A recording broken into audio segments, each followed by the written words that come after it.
you've read much, Revelation 11. No. Verse 1 and 2. No, I'll go to it. Because this is like another thing which I don't hear taught in any churches, but they right. seem to like certain parts of the Bible. You're very unhappy with your Protestant brothers. Well, it's down to them, isn't it? I'm not telling them what to read. Okay, so it's okay. So he says, then I was given a measuring rod, like a staff, and I was told, rise and measure the temple of God, and the altar, and those who worship there, but do not measure the court outside the temple. Leave that out, for it is given over to the nations, and they will trample over the holy city for 42 months. So what do you think that means? Well, if I'm going by what I read in Ezekiel 20, then that means, remember, in Ezekiel 20, when you read on, God's saying he wants offerings and oblations, etc. Okay. So obviously, if they're going to bring offerings, it's going to have to be to somewhere where he appoints. And so I would say that would have to be the temple of God. Right. So now, Revelation we have where it's saying about the temple. Okay. So I'm just wondering, what would you... Would Catholics try to put them together like I have, or would they try to separate them out to mean something different? Well, I've various times said that I'm open to the belief that there's going to be a literal millennium, and that Ezekiel's temple. I know it's not a given in the Catholic Church nor in the Protestant churches. Right. That it's seen by many as a symbolic idea. So just bear that in mind when I say, I'm open to the idea that it's literally a long period of time that will come after Jesus returns to defeat the Antichrist. We what we Catholics specifically are told not to believe, because there was an instruction from the Holy Office, as it was then called, the Inquisition as it was first called, Holy Office in 1947, not to say that Jesus would return to reign, say, from Jerusalem for 1,000 years, and it'll be a time of banqueting and wonderful stuff like that. That's the kind of stuff we're warned against. But actually a spiritual millennium, where the reign of God is, say, through the Holy Spirit, enlightening hearts, that's a different matter. That's not condemned. It's not affirmed by the Catholic Church, but it's not condemned. So I'm going with that idea. Right. And in that millennium, to me, that's when Ezekiel's temple could be built, because it's massive. It needs a different kind of earth almost, or a region that's different, because the land upon which the temple sat now is just not big enough. Right. Yeah. Its topography is entirely unsatisfactory for a temple of the dimensions that Ezekiel described. Yeah. So I could see the temple being in existence, and this is being what's measured. So I have no problem with that.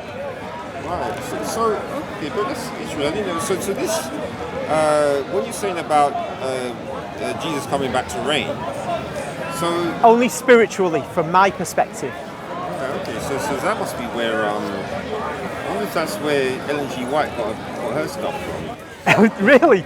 What does she say? Well, no. What she says is all this. Everyone's just going to be taken up to heaven. Oh, right. And the earth is just going to be barren, and Satan's going to be by himself on the earth. Really? So it's like her one sounds like a slightly different version of what you said, where it's wholly different. There's not going to be any rapture in Catholicism. We don't believe that. No, people aren't going to be taken up. The human beings who are alive, when Christ returns to defeat the Antichrist, those who survive that tribulation, the Great Tribulation, they will go on to live in the millennium, marry, have children. We can assume the possibility of very elongated lives, and an abundance and a transformation of the earth in its productive capacity and in its size. And so the human race will live. Those who survive will live here. Those who died will go to heaven if they've died in the faith, as would anybody. Well, hold on. Let's park that for a moment then, because we'll chuck everything together.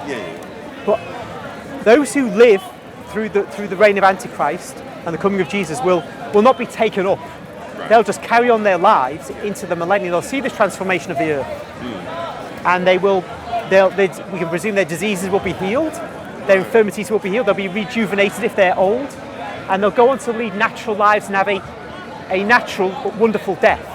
And their children will have long lives, and on it will go until the latter part of the millennium, when the events that St. John briefly describes begin to happen.